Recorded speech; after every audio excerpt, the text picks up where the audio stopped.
Et comment vous réagissez à ce rassemblement aujourd'hui qui est assez important? Ce qui m'a particulièrement motivé à soutenir le cas d'Emmanuel Giboulot et dès que j'ai eu vent de ce recours juridique, c'est pour moi l'absurdité de cette affaire. Notamment, et comme le dit et comme l'a répété Emmanuel Giboulot, il n'y a pas de pandémie, il n'y a pas de risque avéré. Aujourd'hui, on ne se retrouve pas dans une situation où il y a obligation d'utiliser des pesticides. Et la démarche d'Emmanuel Giboulot, c'est pas faire prendre des risques à la vigne, c'est pas faire prendre des risques au vignoble bourguignon, c'est pas faire prendre des risques à ses collègues, c'est simplement d'affirmer, et en tant que viticulteur bio, que quand il n'est pas obligatoire, quand il n'y a pas d'urgence, qu'il n'y a pas de nécessité, que l'on peut se passer de l'usage de pesticides qui portent atteinte à l'environnement, qui portent atteinte à la santé, que les consommateurs rejettent aujourd'hui, d'avoir la liberté, le choix de pouvoir dire non, je n'utilise pas de pesticides s'il n'y a pas une impérieuse nécessité. Et on est dans ce cas-là.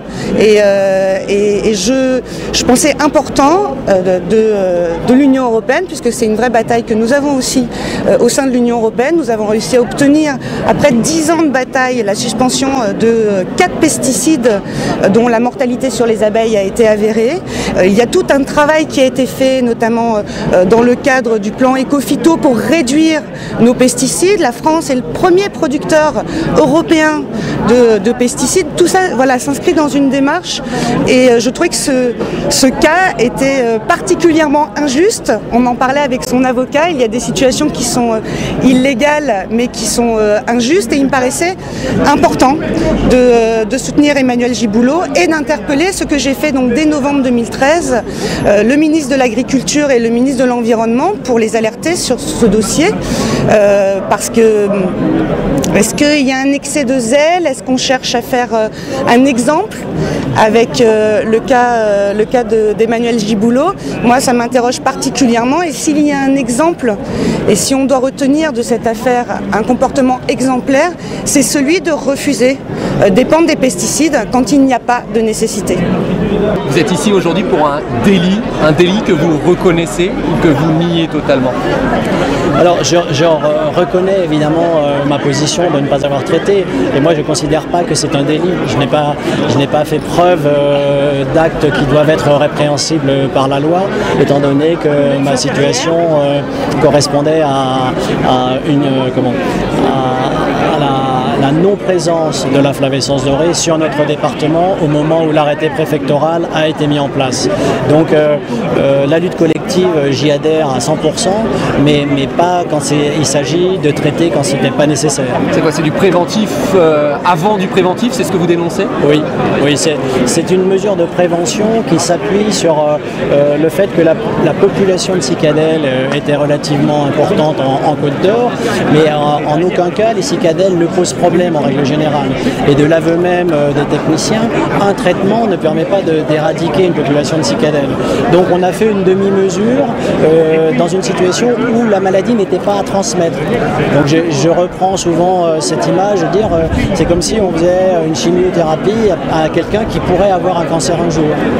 Et visiblement, cette maladie, elle met du temps à s'installer. Donc le fait que vous ne luttiez pas aujourd'hui en préventif fait que peut-être vous allez vous en rendre compte dans 6 mois, 8 mois, et que ce sera trop tard, il faudra arracher. Oui. C'est pas un peu dommageable? Non, parce que si vous voulez, tous les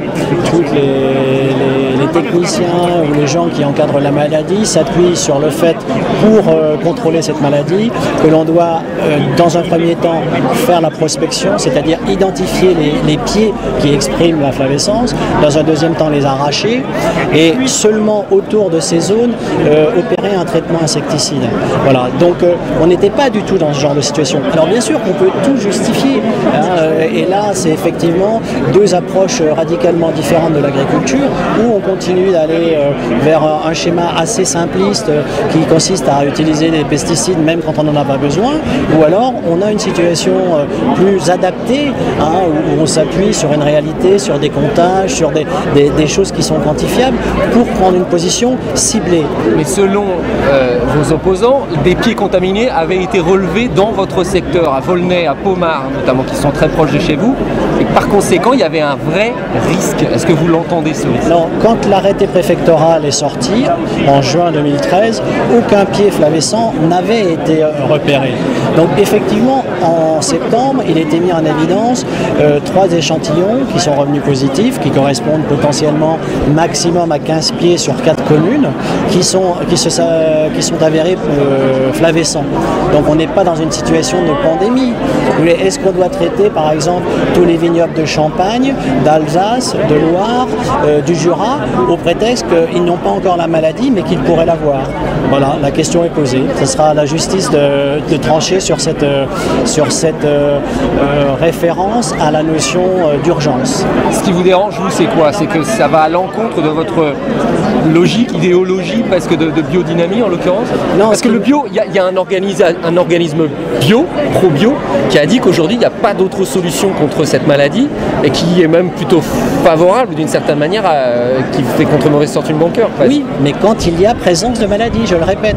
Et aujourd'hui, on en arrive à l'absurdité dans laquelle on est, c'est-à-dire qu'on met en cause les pratiques d'un ensemble de viticulteurs dans une région, la Bourgogne, qui a fait depuis 15 ans un effort considérable pour améliorer ses pratiques en matière d'environnement.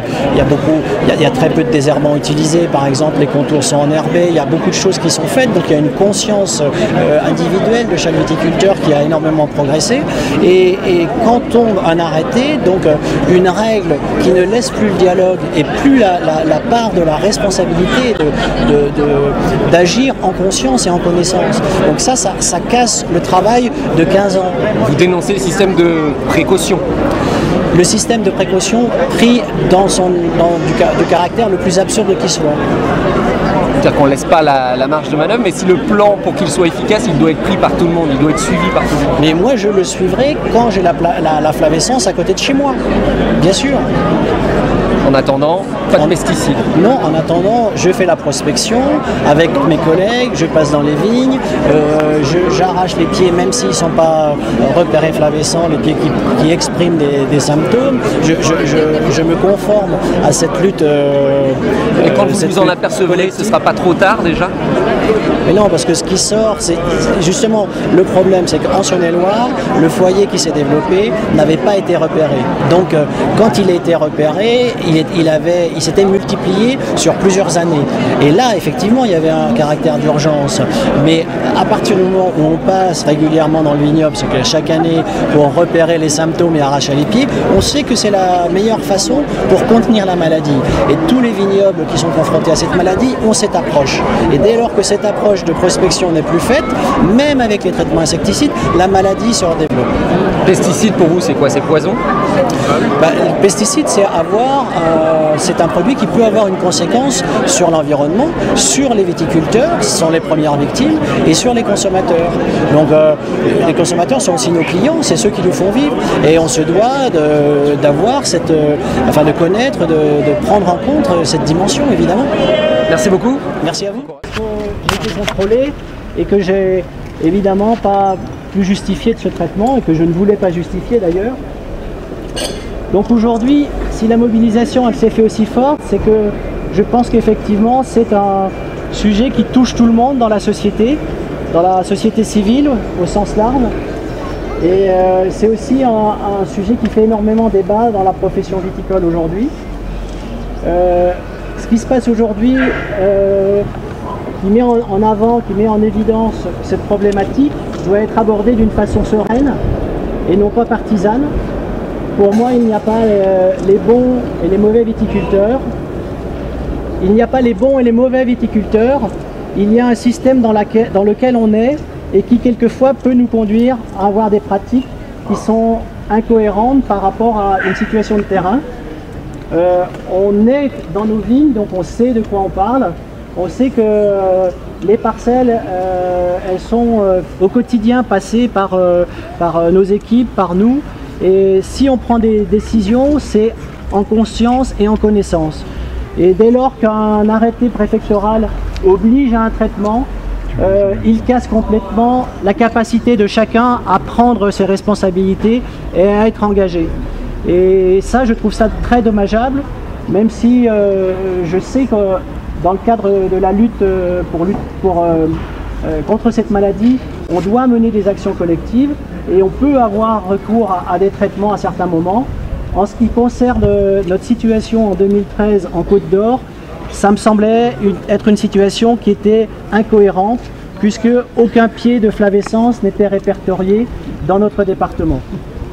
Voilà, j'espère que cette situation va permettre de générer des réactions positives et que le monde viticole va se retrouver pour essayer de progresser dans des pratiques plus cohérentes et plus respectueuses.